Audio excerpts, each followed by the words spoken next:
Okay, moving on from our first topic, the question, here from ICU, by the way. The question of how much protein we should be giving our critically ill patients is a hot topic in critical care nutrition. There's the old saying of feed a cold staff a fever apply to our sick patients in ICU, or should we be feeding them more protein to minimize the loss of muscle mass? To help us answer these questions, it gives me great pleasure to introduce our next speaker. Dr. Zheng is a postdoctoral research fellow at the Department of Anaesthesiology. He holds a PhD in critical care nutrition, and he was awarded a distinction for his thesis on muscle mass, clinical outcomes, and protein delivery in critically ill patients. He's also a co-author of the EFFORT trial, which was recently published in The Lancet. Without further ado, let's welcome Dr. Zheng. Okay.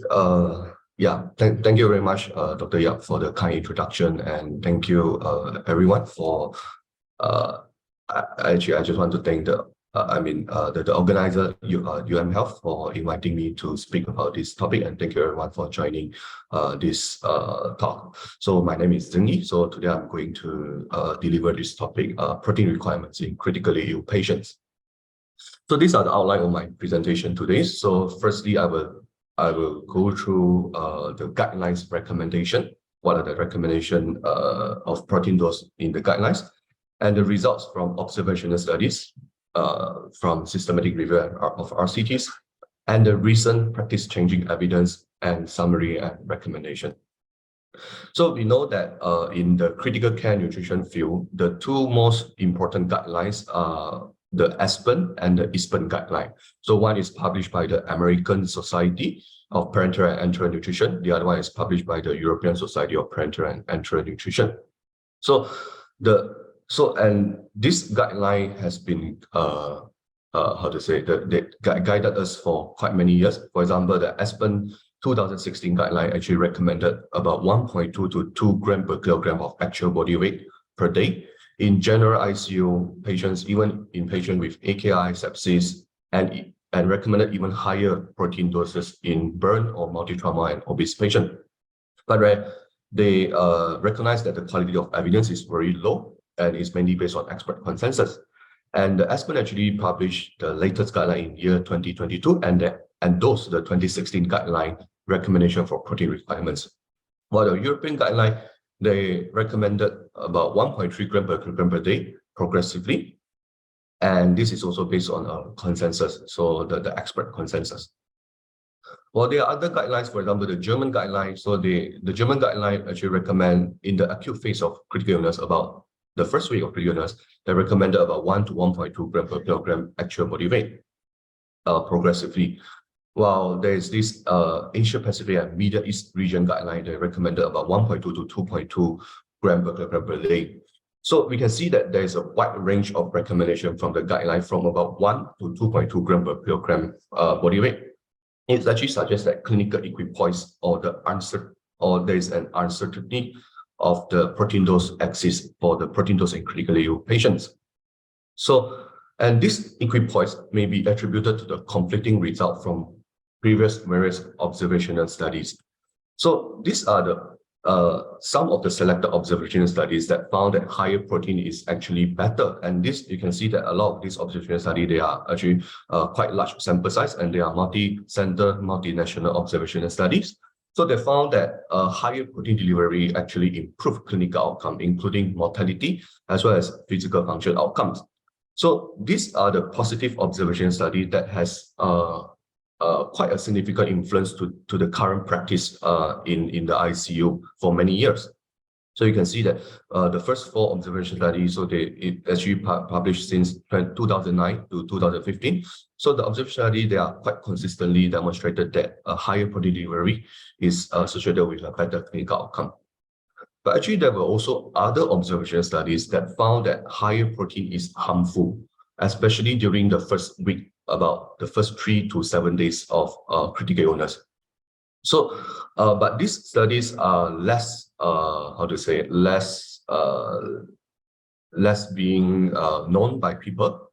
So, and in fact, the conflicting results from the observational studies actually divided critical care nutrition researchers into 2 camps. So one camp that advocates to deliver more protein early, while the other camp advocates to restrict protein until after the first week of critical illness. So then our group performed this systematic review of randomized controlled trial. This was published in year 2021 in Critical Care.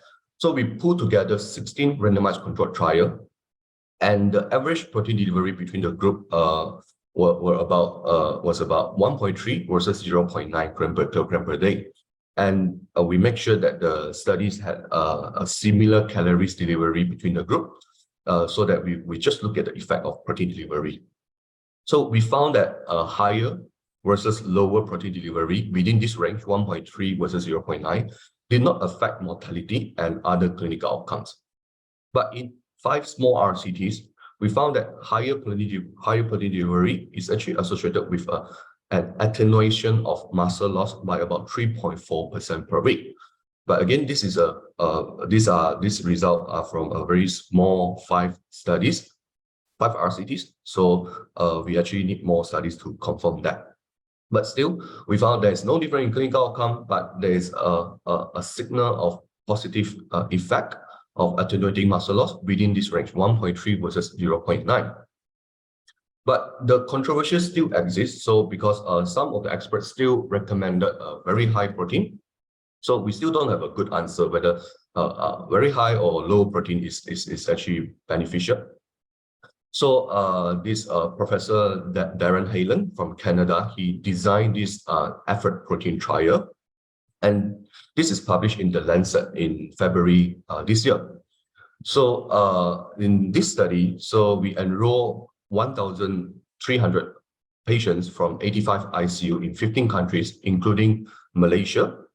So this is to date the largest international multi-center RCT on protein dose in critically ill patients. So in fact, Malaysia is the 4th highest enrollment after the United States, UK, and Canada. So we actually enroll mechanically ventilated adult patients with high nutrition risk and randomize them within 96-hour ICU admission to high dose, which is a target of 2.2 gram per kilogram per day versus usual dose of protein, which is about 1.2 or less, 1.2 gram per kilogram per day of protein for up to 28 days in the ICU. So the target is actually to ensure there's a good separation between the group for the protein dose. So the actual nutrition delivery was about 1.6 versus 0.9 gram per kilogram per day, which is a very large separation, while the energy delivery between the group was actually not significant. So the overall result is that within this 2 large separation of protein, the primary outcome is actually the incidence of a live discharge from the hospital at day 60. So it's a composite outcome of survival and the length of stay of the patient. So it was 46.1% in the high protein group and versus 50.2% in the usual protein group. So the higher number is actually, it means a better outcome because it's a live discharge from the hospital. While the 60-day mortality was about 34.6% in the high versus 32.1% in the usual protein. So both of these actually, in statistically, there's no difference in outcome statistically. And if you look at the time to event curve, so the curve are actually not separating. It's actually very close to each other, and this is also not significant.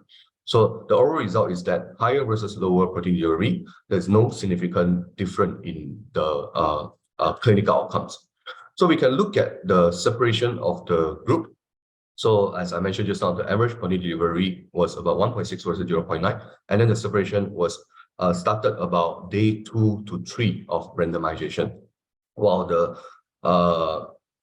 which is actually quite early, while that the energy delivery between the group was actually very similar between the group. So, and overall, we see no statistical significant difference in time to discharge alive from the hospital and 60-day mortality.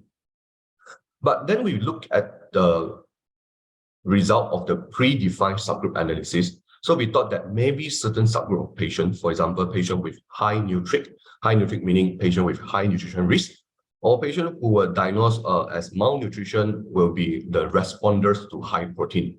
But to our surprise, so if you look at the forest plot here, so this is, I'm highlighting the Neutria and subf.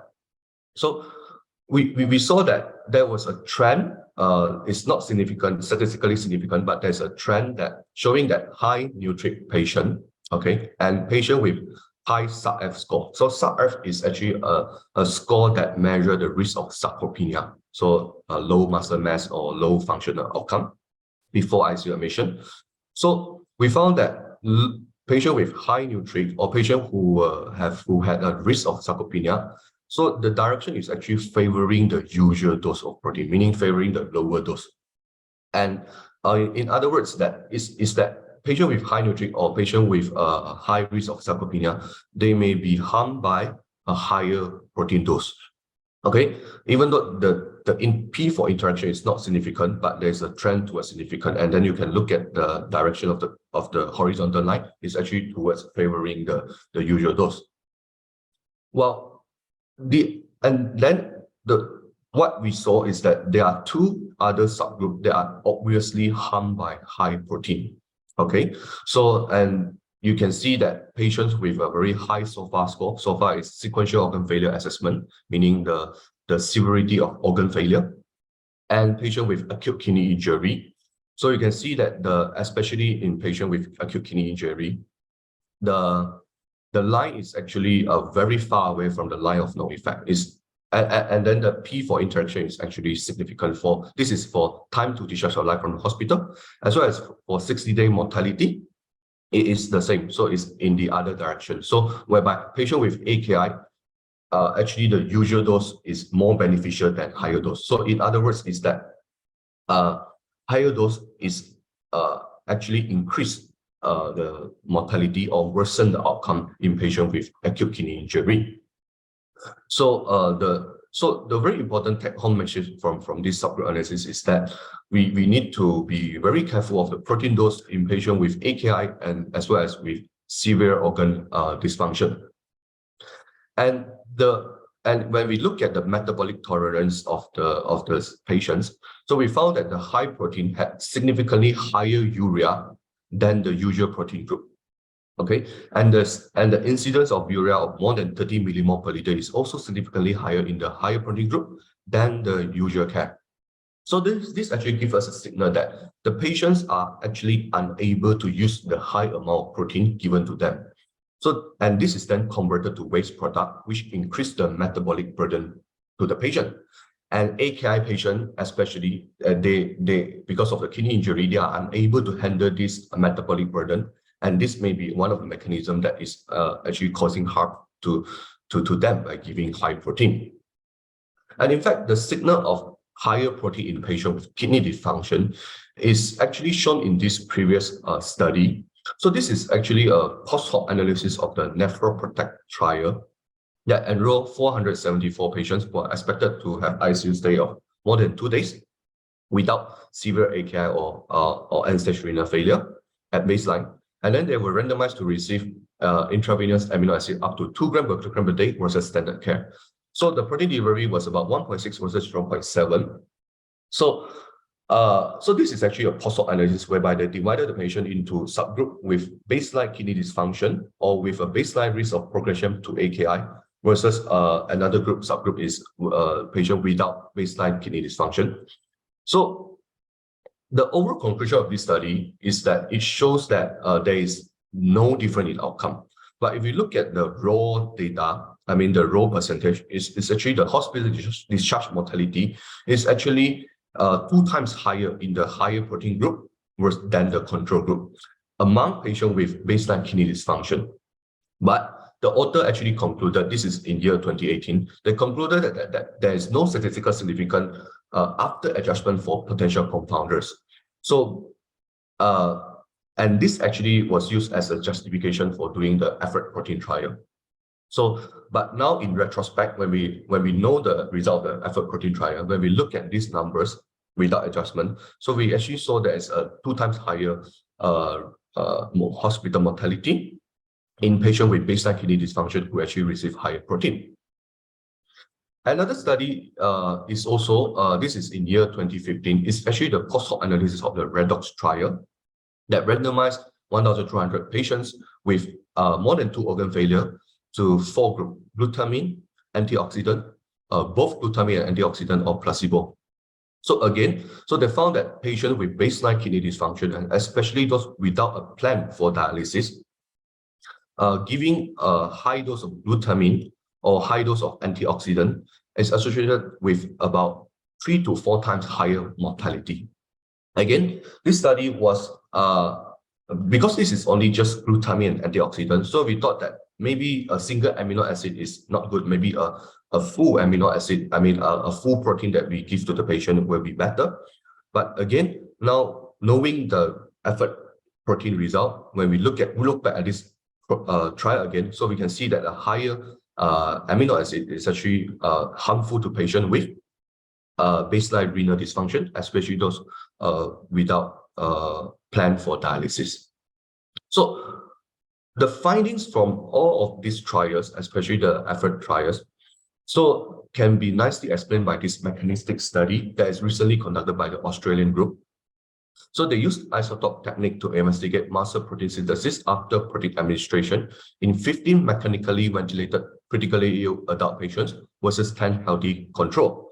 So what they found is that in the fasting state, the muscle protein synthesis was not statistically significant between the critically ill patient versus healthy control.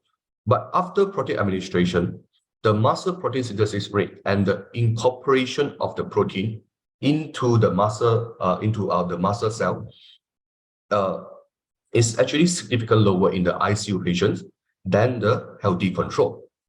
So overall, what they found is that in ICU patients, they had a relatively normal protein digestion and amino acid absorption compared to healthy control, but there was a markedly blunted muscle protein synthesis. So based on this mechanistic study, so if the patient cannot use the protein efficiently for protein muscle synthesis, so the extra protein, so where do this extra protein goes to? So now we know that that patient who receive higher protein, they have a significantly higher urea. So the explanation is that it may be that this extra protein is converted to waste product because the body cannot use it, and this increases the metabolic burden of the patients. And this is shown in our subgroup analysis, whereby AKI patients who are unable to tolerate this metabolic burden is actually harmed by a higher protein delivery to them. So, and in March this year, another large randomized control trial is published. So this is the Neutria 3 trial from the French group. So this study enrolled about 3,000 mechanical ventilated patients, adult patients in 16 French ICU with vasoactive therapy. So they are all very sick patients with shock. So these patients, they are all admitted into the ICU, and they are very ill. And within 24 hours of ICU admission, the patient were randomly assigned to low group, so very low calorie, 6 kilocalories per kilogram, and very low protein, 0.2 to 0.4 gram per kilogram per day, versus the standard group, which is this is like the full feeding recommended by the guideline, 25 kilocalories per kilogram per day, and protein is about 1 to 1.3 gram per kilogram for up to 7 days in the ICU. So this is the nutrition outcome. So you can see from the two graphs. So there is a significant difference in calorie as well as protein between the two groups during the first week of ICU admission. Well, and we can see that the median noradrenaline equivalent dose of the patient was about 0.5 microgram per kilogram per minute, which is actually a very high dose. So, and we can see from the clinical outcomes, so the primary outcome was 90-day mortality, no different outcome, but there was a significantly higher ICU, there's a trend towards significant, not significant, but is almost significant ICU mortality in a patient that was randomized in the high energy and protein group. So the time to readiness for ICU discharge was actually significantly better in the lower the lower energy and protein group. So we can see that overall, the high energy and high protein group, they were actually harmed in terms of ICU mortality, time to readiness for ICU discharge, So the time to vasopressor weaning, time to mechanical ventilator weaning was actually better in the lower protein group, lower energy of protein group, while the risk of vomiting, diarrhea, bowel ischemia, liver dysfunction, and hypophosphatemia, they are all worsen in the high energy and protein group versus the low energy and protein group.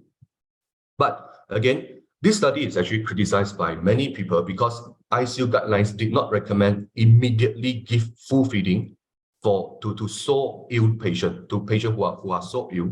And what the guideline recommend is that they recommended progressively feeding.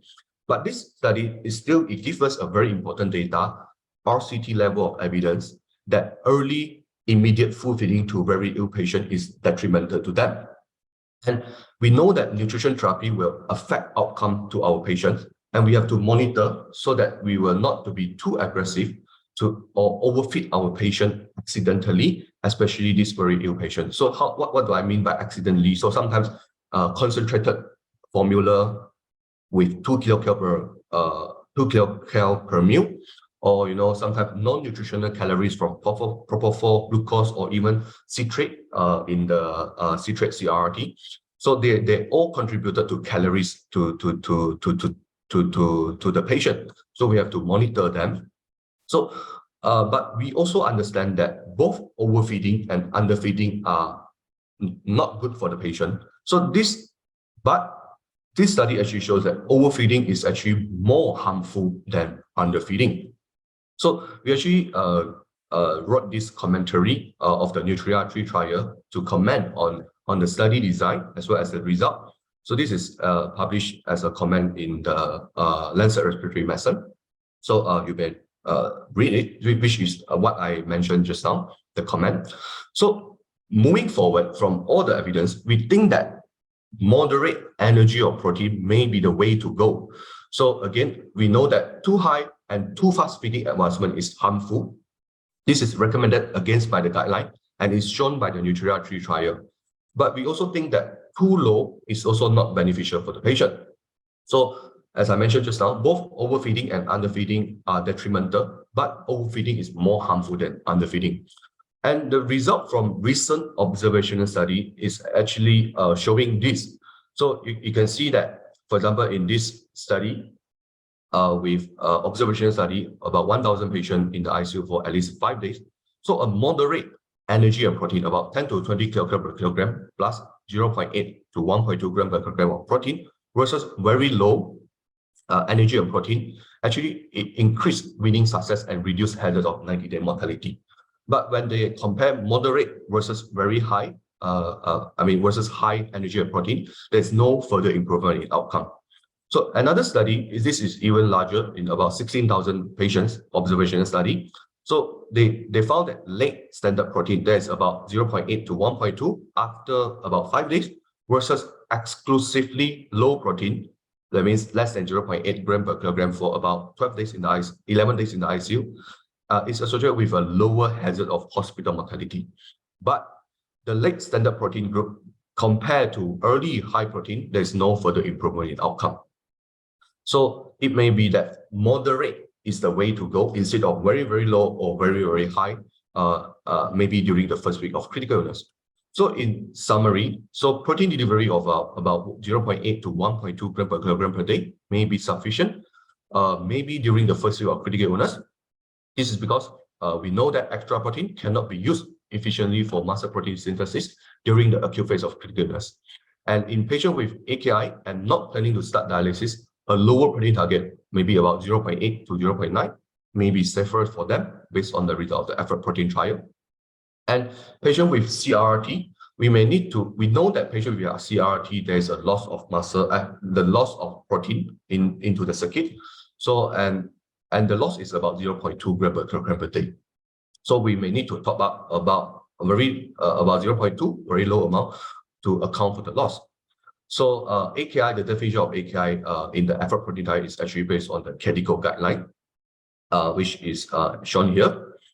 So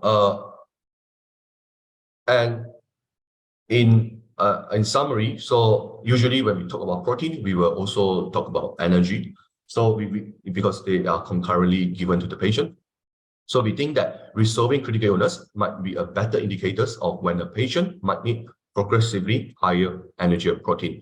So, patient with resolving organ failure, especially the liver and kidney. So we think that daily SOFA score may be a very useful indicator to tell us when the patient can progressively go higher into their for their energy of protein delivery.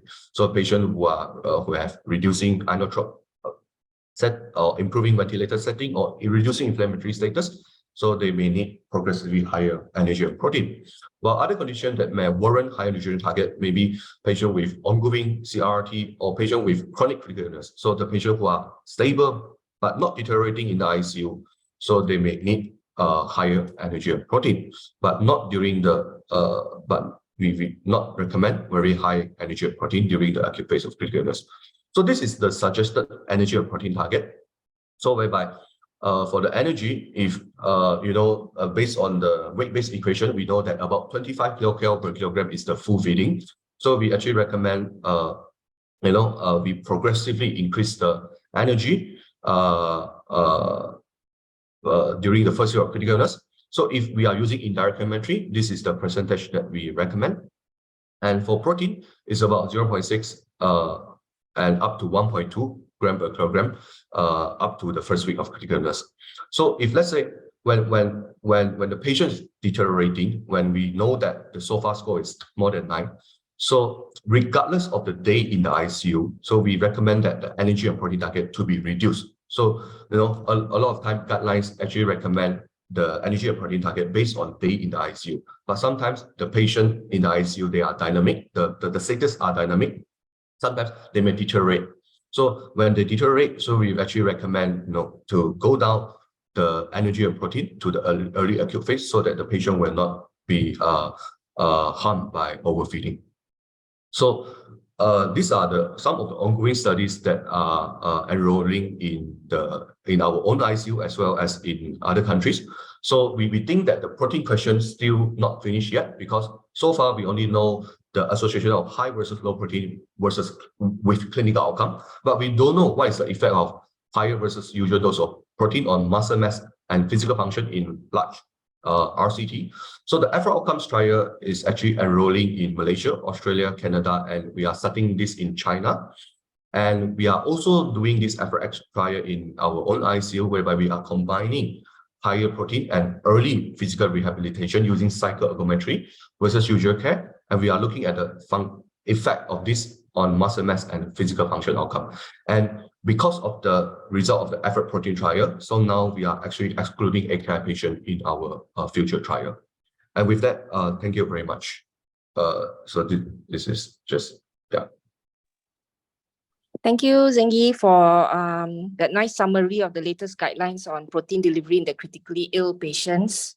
Hold on, I think we have a couple of questions. Prof. YK asks, can the results of this study be extended to the geriatric population? Do you have any data on the age, whether that study, the effort study included geriatric patients? Yeah, okay. So from the effort study actually enroll relatively young patients. So the average age is about 50 to 60 years old.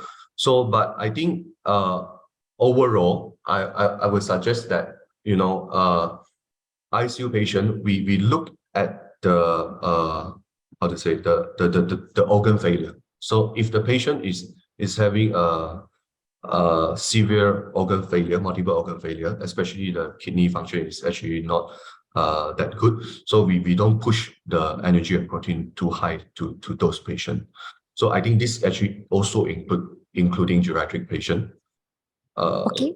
Yeah. Thanks, Zheng. And is there any particular type of protein which is recommended or which is best suited during this acute phase?